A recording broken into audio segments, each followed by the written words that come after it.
Fabio Meza, a Paraguayan American, has found out in recent days what it's like to go viral during the World Cup after this image of him telling people, "Cálmate, cálmate," during Paraguay's match with Brazil.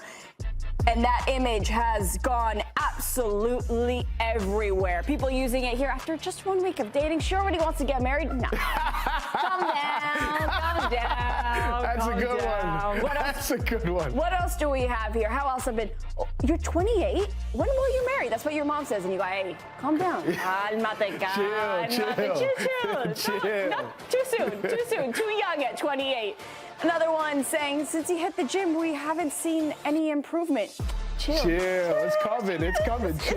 It's coming. Listen, Fabio is absolutely everywhere. You have definitely seen him on your timeline. And now he is joining us. Fabio Meza. Fabio, how, man, what's up? I already knew you from social media before this viral moment, but what's it been like since going so viral in that image?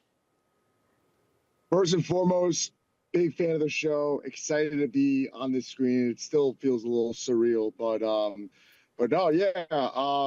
It's been crazy like 3 days. I would say my phone hasn't stopped ringing, and it's funny because it's all walks of life, and that's really the power of the World Cup and the stage, is that while I already had like a little following, like now in Paraguay, it's like I won't be able to walk the streets in Paraguay. I just went to a banderazo yesterday and in Times Square, and you could just see a different look in people's eyes when they look at me. And I've been obviously reading the message in the comments, and the message, like just everything's just gone through the roof on my phone. Like I can't even get to everything. I've got like I said, all sorts of walks of life. But I think the cool thing is just like people in the gaming community and really in the States, because like most of my audience is in South America, even though I was born here, but like I just haven't been able to just like break through in the States / like English speaking community. So I think like that's been cool to like put my like culture, my where I'm from, like everyone knows me as a Paraguayan American around like New Jersey where I grew up. Like there's a strong Paraguayan community here. And so I think the coolest thing is just being myself, it's like that's like my catchphrase, tranquilo nomás. It's like, just chill, because us Paraguayans, we're so hot-headed and we're so like, just rabid individuals. We're, as USA saw in the friendly against November, like we just we're very proud of where we come from. We defend our own. We're not the biggest, we're not the most the richest country, but when we come together, it's very strong. If you look at even South America history, like Paraguay's the one country that didn't have a dictatorship to rise. So Fabio, talk to me about that first game then. So we're talking about the World Cup. Paraguay's in the knockout rounds, but going into that first match, you're Paraguayan American. Where did your allegiance stand going into that match? Were you confident in Paraguay's performances? Did you think the U.S. were going to play as well as they did? And then what do you think after that match before getting into the game against Germany?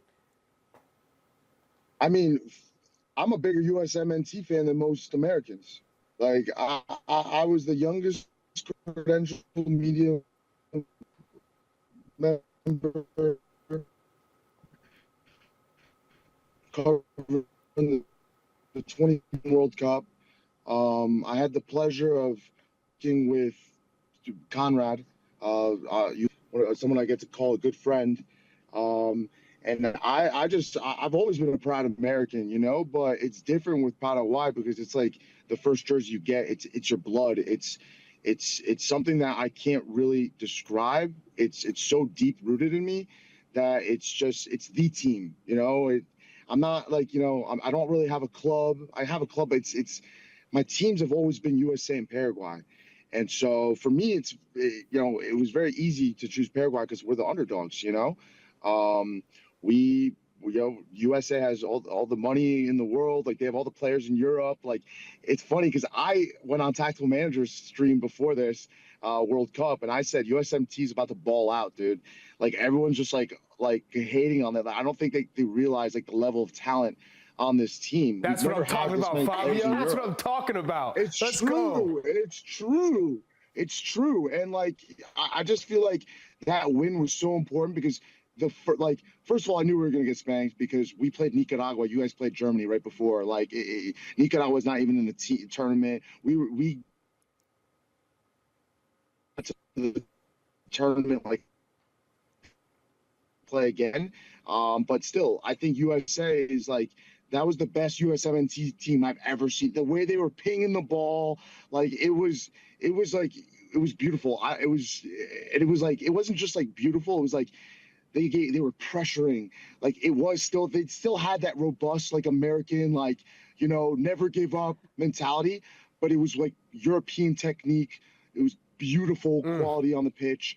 But yeah, I was happy that they won because the beginning of the match, the Paraguayans were louder, but by the end of it, it's like Americans just need a win. They need that like momentum. They need to feel like they're the best, which I get, you know, like who doesn't? But as soon as they felt that, it was like USA has just been. So you're flying high right now with Paraguay and US. You're flying high because both teams are doing their thing.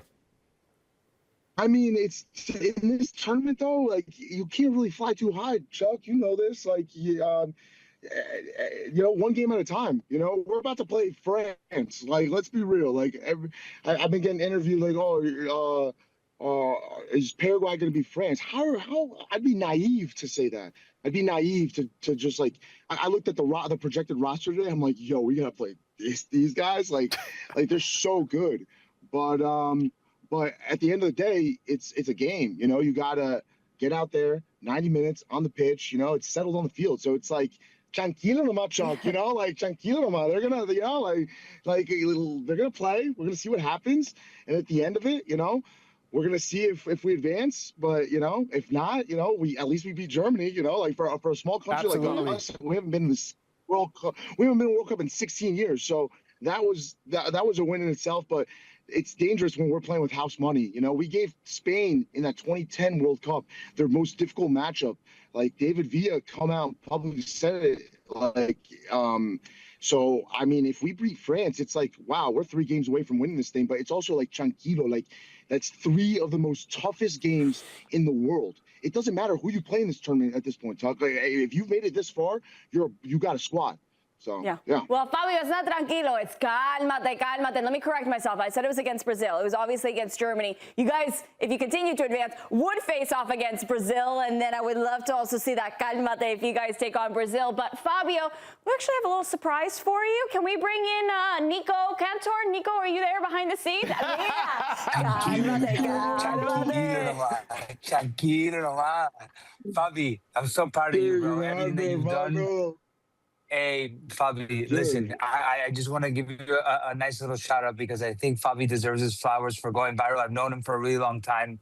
Always good energy, good spirits. And I'm so happy that you're getting this recognition, bro, because not a lot of people get to have this on the World Cup stage. And I think you represent everything that at least I stand for as well as a Latino American, right? You shifted your content from English to Spanish, especially as, you know, being born here. It's very difficult to break into those markets. I haven't even broken into the Argentine market. And you've been able to, you know, translate the Paraguayan culture into the United States. And now we're here in the US talking about Paraguay in English, your culture and everything you're doing. So appreciate you, bro. You're el número uno. Grande, Fabi. Game recognized game. We've been boys for a minute, and you know it's funny because in the States sometimes, you know, it's like Latino culture is one big thing, but you know it's you know there's every different country has its culture, and you know most of the Latino culture in the States is dominated usually by like Colombian, obviously Puerto Rican influence. You know, Mexican obviously is huge, but you know to be, you know, Argentina is so far away, so you know just to break it as an Argentinian and Argent. Oh, we lost him. But we got Nico. We lost him. He got too excited. Nico, while we wait for... We lost who? Fabi or me? Yeah, we lost Fabi. We got you. Nico, do you have a good Fabi story to tell us? Okay. Yeah, so Fabi has a mate brand, right?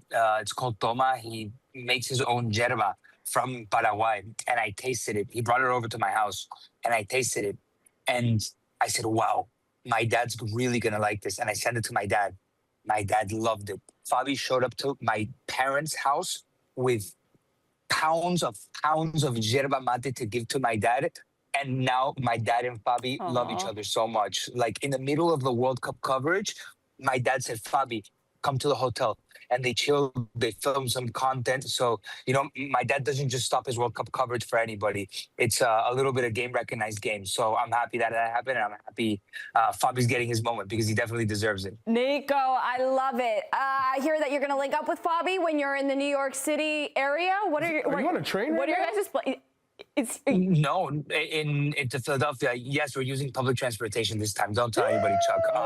We're on our way. We're on our way we're on our way to New York City.